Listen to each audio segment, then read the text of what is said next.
Namaste, Jai Bharat. Geopolitics is something very nasty. Geopolitics is something repugnant. But nonetheless, one is rather dragged into understanding geopolitics and at time discuss about it. The only possible position for a Hindu when you talk about geopolitics is the Upanishadic mantra Tekte na bhunjita. Don't involve in it mentally. Put Tyaga at the beginning and then discuss. That it doesn't affect you. Another concept of in Upanishads is Sakshi. Just remain a witness. You have nothing to do with those things. But we may have to compare. We do have to compare because phenomenal world in front of you. When you need to understand, you have to speak about these things as well. Unpleasant though, unwanted though, you have to. So here I am to compare two societies. One is the society of Bharat and the one is the society of Pakistan. Just look at these two societies, how they exist now.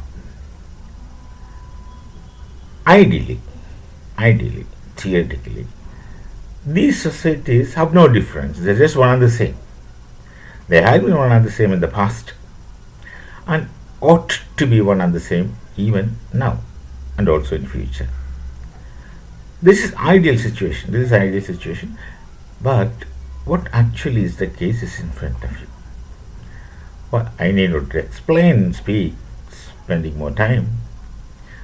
But the difference is vast between these two societies. That's what I want to know. The society of Pakistan is at the verge of self-destruction, at the verge of cessation, it appears. Some drastic change need to happen in that society if the people of this nation should survive. We have our affection for the people of Pakistan because we don't know. Some of them must be blood relations to us. We don't know. Some of them must be our blood relations. These are all possibilities. So, if they want to escape, something miraculous should happen to the society. But let's see how these societies have become so different over a period of less than 80 years. It's only after 40. Of course, actually it's not after 47.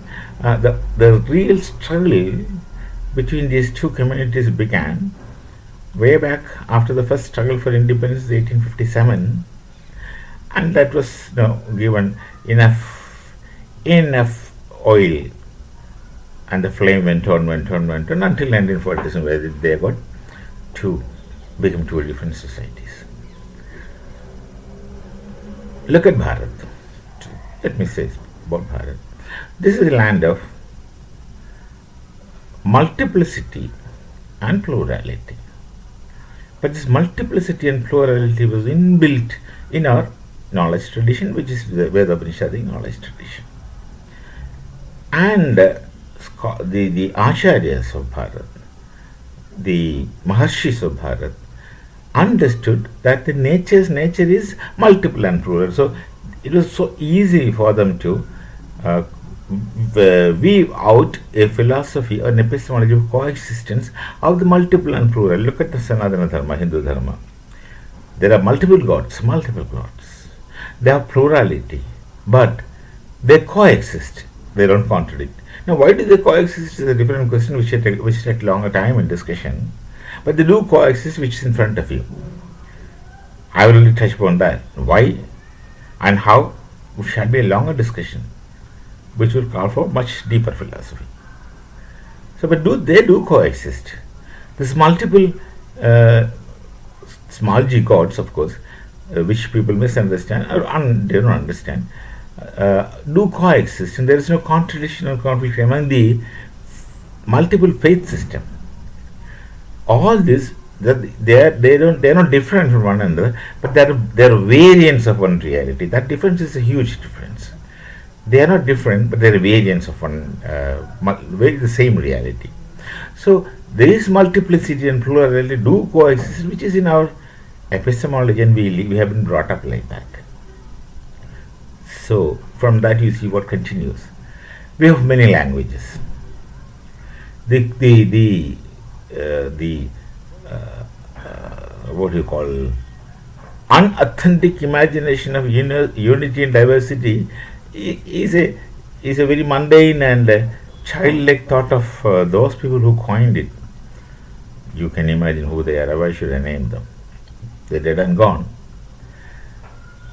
It's not unity and diversity, that's a foolish thing. It's an epistemology of coexistence which they have never understood. Or their behavior also proves that they have never understood that. Forget about it. So now, the coexistence phenomena had gone into our blood. I was telling, look at Bharat.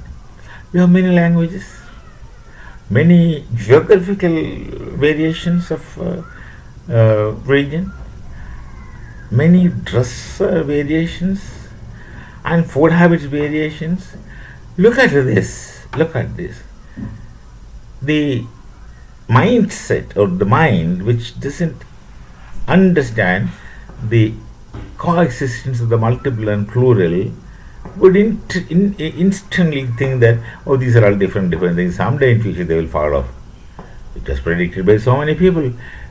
The parliamentarian in those days, I forget the year, Wilfred Scammon Blunt in London, in England, he was so sure that this Bharat will break into 100 places, because in his eyes, which has a epistemology of difference, and I didn't mention that, there is something called, once there is an epistemology of coexistence, there should also be an epistemology of differences. They have the epistemology of differences. They are unable to coexist with even Scotland and Ireland. That's their problem. But they will naturally say, these people can't coexist, they will fall apart. But we were united right from time immemorial. When you sit to Agnihotra, you will say, of Jambudvi, of Bharatvarsh, of Aryavarta, of so and so Sharma's son, so and so Sharma is doing this. Agnimalaye Purohito. So this plurality and multiplicity is built into our nature. Look at the Sanatana Dharma, plurality and multiplicity. Anyone can go to any temple without asking. You don't even ask which is a deity inside. You just go inside and do pray. And many people don't even bother to find out which is a deity inside. They just go to the temple. Any deity is equally the one and the same to him. And who is the temple administration? No one cares. No one knows. You don't want to know who is running the temple. You just go there, pray, and just go. That's it. Now compared to Pakistan, they have deep problems because they are nurtured in, educated in epistemology of differences. That's how the nation got, that's how their nation became separate from Bharat, through an epistemology of difference which is diagonally opposite, which entirely contradicted the Bharatiya epistemology of coexistence. They started with the point, I am different and you are different. That's how they began the movement right after 1857, beginning with Urdu agitation. They started writing the same spoken Hindi language in Persian script and called it as Urdu, and they started behaving as though it is something special, different. The whole thing started from there. Then of course, history is there. History is there. They themselves wrote. KK has this book, The Idea of Pakistan, inadvertently narrates the whole reality. Of course, he tried his best to maintain the perspective, but his words, his lines defy his thoughts. There, the difference is thought. And this difference gets built into an epistemology difference where Punjabi finds Multani different, Baluchi different, Pashtun different. Each one with difference is different. And what's the relationship between this different and that different? That's automatically becomes one that of contradiction and conflict. So they can't coexist. Bangladesh fell off way back in 1971. Today, of course, they think Islam can unite them. This is what even Jinnah, of course, he was sensible. This is what many others like Iqbal believed that Islam can unite. If they can unite, good. Then why did Bangladesh it began? Why do Pakistanis fight with Afghans? They are humiliated. The Pathans are humiliated. Pathans and others in Afghanistan are humiliated. They will react. They are a fighting group. They will react, and they are reacting. So it's not the case that Islam can unite them. Nothing and no one can unite the society of Pakistan because they began themselves through an epistemology of difference. So their coexistence is ruled out as impossible. And you don't be surprised that somewhere in future they'll all fall apart. And after falling apart, there'll be infights. What happens is that those people who are born and living there, no prediction, nothing can be said. It's unfortunate for the people. After all, these people in Pakistan may be our brothers, blood brothers. Look at the way the society has gone down to gallows. The moment they stopped getting financial aid from other agencies who supplied them heartily, because they were making use of these people's society and they were falling into their trap. The moment that funds stopped, everything started going. The economy had gone down. Now the existence is miserable there. They have only this foolish emotional outburst of "we are the best." How long people can spuriously imagine that we are the best and continue as the worst? The problem is that there is no question of inner discipline among that society. They are not disciplined. They have nothing that controls from within. The fundamental discipline ought to come from within. And how it happens in Bharat, we believe in a different concept called as dharma. Dharma is also translated into religion in English, but not dharma, not that dharma I am speaking of, the inner dharma. We have a dharma. Something that tells you from within that this is not right. And something that tells you from within, this is not right and let me not do it. Let me not get that benefit from by doing this.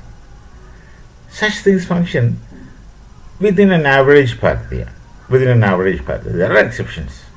And there will also be exceptions in every society, and there are exceptions in Pakistani society, so obviously it should be there. Not all people are heartless. When you interact with them, of course they are fine. And when you don't interact with them, and when they don't know you, they will be strangers, of course, naturally. They won't trust you, and we don't trust them. No one trusts them. So it's this kind of epistemology, beginning with separatism, beginning with hatred. How can it goes to an open question? It's an open-ended question, and that takes them to infinite regress. And in the whole process of nitwit ideologies of people, the common people suffer. In such a society, how can one live meaningfully? Continuously inner struggle plus outer struggle for food. This is such a situation. I don't know how there can be redemption in near sight. Possibly they will all become separate, and until and unless the epistemology difference vanishes from the society, they find it very difficult to exist, leave alone coexist. We may meet again with some other thoughts. I want to speak of pleasant things, but then it doesn't come. The geopolitics is so nasty. Good things hardly come to you. We'll meet again. Namaste. Jai Bharat. Jai Sri Ram.